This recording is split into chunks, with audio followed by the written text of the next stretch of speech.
Hello friends, welcome back to my YouTube channel H S study point by S के।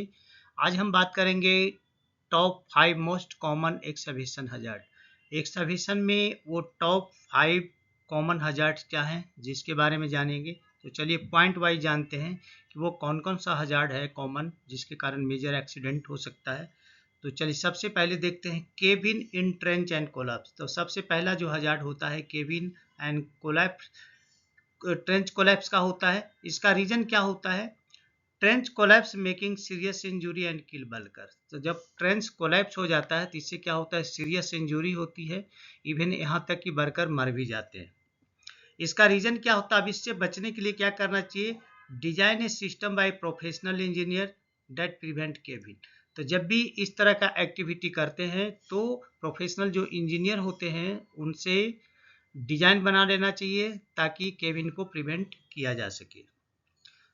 और इसके cabin के दूसरे प्रॉब्लम्स क्या होते हैं, किस कारण से केबिन होते हैं? उसका रीजन होता है moisture and other weather condition. Moisture का होना या अदर वेदर कंडीशन जैसे बारिश हो गया, कुछ और हो गया, उससे क्या होता है, वो can affect soil stability. Soil के स्टेबिलिटी को इफेक्ट करता है।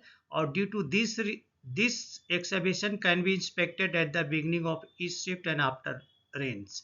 तो उसकी स्टेबिलिटी में प्रॉब्लम होने के कारण उसमें क्या करना चाहिए कि जब भी उसमें कोई भी काम करना हो शिफ्ट में, तो वहाँ पे इस एक्सकवेशन को एक बार चेक कर लेना चाहिए। उस समय चाहे बारिश हो गई या कुछ भी हो गई तो एक्सकवेशन को एक बार चेक करना जरूरी है ताकि उसमें कुछ प्रॉब्लम तो नहीं हुआ है। दूसरा जो इसका मोस्ट कॉमन हजार्ड में आता है वो होता है फॉल्स एंड फॉलिंग लोड्स। तो इसमें देखेंगे ऐसा क्यों होता है। Workers and work equipment can fall into excavated area. तो एक मेजर इशू है, या तो वर्कर है जो एक्सकेवेशन एरिया में गिर जाते हैं या इक्विपमेंट है जो एक्सकेवेटेड एरिया में गिर जाते हैं। दूसरा जो होता है, तो इससे बचने के लिए क्या करना चाहिए? Job site material to be store at least 2 feet away. यानी कि जहाँ पे काम कर रहे हैं तो एक्सकवेशन जहाँ पे है उसके एज से कम 2 फीट है तो दूर रखना चाहिए। और एडिशनली क्या करना चाहिए? Employ do not allow work to be conducted when is suspended और रेज लोड और एज। तो यहाँ पे एक चीज का और भी ध्यान रखना है कि जो सस्पेंडेड पार्ट है एक्सकवेशन का, यानी सस्पेंड है और सपोर्ट वहाँ पे कुछ नहीं दिख रहा है और वो एक्सकवेशन की अंदर की तरफ दिख रहा है, तो अगर उस पार्ट पे कोई खड़ा होता है तो उस आदमी के लोड के वजह से वो पार्ट नीचे गिर सकता है। इसलिए कभी भी सस्पेंडेड जो होना, जो सस्पेंडेड है और एज जो लोड है वो एज पे वो नहीं करना चाहिए। चलिए नेक्स्ट देखते हैं थर्ड क्या है। हजार्डेड एटमोस्फेयर भी वहाँ पे हो सकते हैं। तो हजार्डेड एटमोस्फेयर किस कंडीशन में बनते हैं उसको भी देख लेते हैं।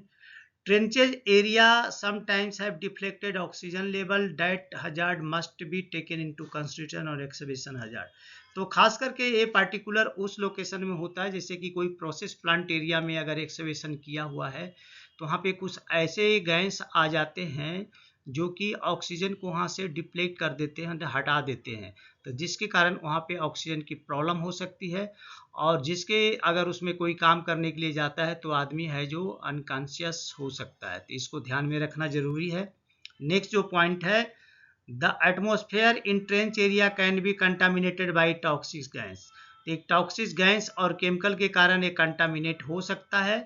और फॉर इसीलिए इस रीजन के लिए करना चाहिए, जब भी एक्सकवेशन में खास करके वैसे एक्सकवेशन जो प्रोसेस प्लांट एरिया में हो वहाँ पे एटमोस्फेरिक टेस्ट करना जरूरी है by a competent person. Competent person पहले चेक कर ले कि उसके अंदर कोई प्रॉब्लम तो नहीं है, और खास करके वैसे एक्सकवेशन जो 4 फीट से ज़्यादा गड्ढा हो। नेक्स्ट जो इसका पॉइंट है वो जो फोर्थ नंबर जो हजार्ड है, मूवमेंट ऑफ मोबाइल इक्विपमेंट। तो मोबाइल इक्विपमेंट में क्या होता है? मूवमेंट ऑफ मोबाइल इक्विपमेंट अगर होता है तो wear a reflective vest to make yourself more visible. तो यहाँ पे रिफ्लेक्टिव वेस्ट पहनना चाहिए जिससे क्या है, अगर उस पर लाइट पड़ती है तो मोर विजिबल होगा, यानी इक्विपमेंट जो ऑपरेटर हो जाएगा वो समझ जाएगा कि आगे से कोई जा रहा है। And wear hard head, hard head पहनना है हेड के प्रोटेक्शन के लिए, तो इसका रखना जरूरी है। नेक्स्ट जो है हीटिंग यूटिलिटी लाइन, ये 5 नंबर जो पॉइंट है और ये लास्ट है। तो हीटिंग यूटिलिटी लाइन में क्या होगा hitting utility line and damage to municipal infrastructure where digging and chances of electrocution, natural gas leak into which the lead to worker fatality। तो यहाँ पे ध्यान रखना है कि जो हमारे म्यूनिसिपलिटी या कोई भी गैस लाइन वहाँ से अगर क्रॉस किया है नीचे से, तो अगर उसको हिट करता है, हीटिंग हो जाता है वहाँ पे, तो उस केस में अगर पावर लाइन वहाँ से क्रॉस कर रहा है तो इलेक्ट्रिक्यूशन हो सकता है, या कोई नेचुरल गैस पाइपलाइन वहाँ से क्रॉस किया है तो वहाँ पे एक्सीडेंट हो सकता है, मेजर फायर एंड एक्सप्लोजन हो सकता है, जिसके कारण वहाँ वर्कर मर भी सकते हैं। तो अभी आपने ये 5 मोस्ट कॉमन हजार्ड देखा जो एक्सकवेशन में पाया जाता है। तो चलिए दोस्तों, यहाँ पे मैं आपसे रिक्वेस्ट करूँगा, अगर आप हमारे चैनल पे नए हैं तो प्लीज़ चैनल को सब्सक्राइब कर लें, दोस्तों में ज़रूर शेयर करें और बेल आइकन को ऑल पे सेट कर लें ताकि हमारे जितने भी वीडियो रिलीज हो उसका नोटिफिकेशन आपको टाइम से मिले। तो चलिए मिलते हैं आपसे नेक्स्ट वीडियो में, तब तक जय हिंद।